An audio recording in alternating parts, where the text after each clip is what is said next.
Assalamualaikum semuanya, namaku Andi Gaisina Ramadhani dari kelas 11 fase F6 dan ini ada teman aku. Halo semuanya, namaku Pesek. Dan di sini kita bakal ngejelasin tentang promosi, refleksi, dan juga evaluasi. Oke, jadi yang pertama itu ada promosi. Promosi itu apa sih? Jadi Pesek, promosi itu adalah salah satu kegiatan pemasaran terpenting. Tujuannya itu agar produk kita bisa dikenalin dan dibeli banyak sama orang. Promosi sendiri bisa diartikan sebagai cara untuk memberikan informasi, membujuk, atau mengingatkan konsumen tentang produk yang kita tawarkan. Terus kenapa promosi itu penting? Karena lewat promosi itu kita bisa menarik konsumen baru, bisa meningkatkan pembelian ulang, bisa membangun citra brand, dan juga meningkatkan penjualan. Oh begitu. Terus kalau mau bikin promosi harus kayak gimana? Strateginya ada apa aja?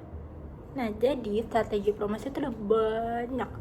Contohnya seperti iklan TV, bisa di internet, bisa di media cetak, seperti kayak flyer dan lain-lain. Terus ada promosi penjualan, kayak misalkan kupon, obral, atau pameran.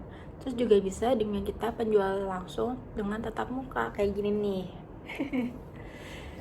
Dan juga ada publisitas.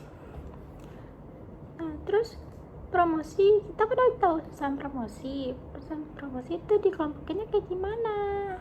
Jadi, sasaran promosi itu kita bisa kelompokin dengan 3. Yang pertama ada demografi, yaitu seperti umur, jenis kelamin, dan penghasilan. Yang kedua ada geografi, yaitu dari tempat tinggal atau daerahnya. Yang ketiga ada psikologi, jadi bisa dilihat dari gaya hidup, minat, dan perilaku konsumen. Nah, ini misalnya kita bisa pakai pengelompokan ini. Misalnya aku waktu itu mau jual jajanan kayak kue cubit. Nah, targetnya itu kan lebih banyak ke anak-anak, jadi aku bisa jualinnya itu di taman-taman sekitar yang banyak anak-anaknya, atau misalkan di lingkungan sekolah, jadi pas pulang sekolah itu mereka bisa beli gitu. Jadi in conclusion, promosi itu bukan cuma buat soal jualan, tapi soal bagaimana kita bisa membangun hubungan dengan konsumen dengan membuat produk kita bisa diingat terus. Selanjutnya kita membahas tentang refleksi dan evaluasi. Oke, selanjutnya aku bakal ngomongin tentang refleksi dan evaluasi. Jadi refleksi dan evaluasi dalam bidang kegiatan usaha itu bisa dilakuin dengan menggunakan laporan. Laporan kegiatan usaha adalah catatan atau informasi tertulis tentang apa yang sudah kita lakukan dalam sebuah usaha. Nah, tujuannya agar tercipta komunikasi yang jelas antara pelaksana usaha dan pihak yang berkepentingan, misalnya kayak guru, investor, atau bahkan tim sendiri. Laporan ini harus dibuat dengan bahasa yang jelas, logis, dan sistematis. Apa sih manfaat laporan kegiatan usaha? Jadi yang pertama itu kita bisa bantu wirausaha mengembangkan ide dan strategi usaha. Yang kedua bisa menjadi alat komunikasi untuk meyakinkan pihak lain.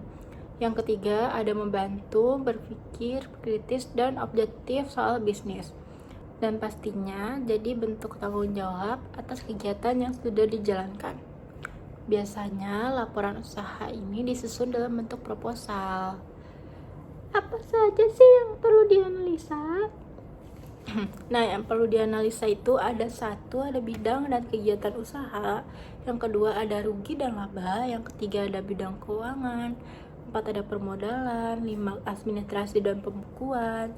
Ketenaga kerjaan, pemasaran, dan organisasi. Nah, biasanya di akhir tahun laporan usaha ini biasanya dianalisis lagi supaya bisa diambil keputusan yang tepat ke depannya. Oke, jadi itu aja yang udah kita bahas tentang tentang refleksi, evaluasi, dan juga pemasaran atau promosi. Semoga bisa bermanfaat. Terima kasih. Bye-bye. Bye-bye.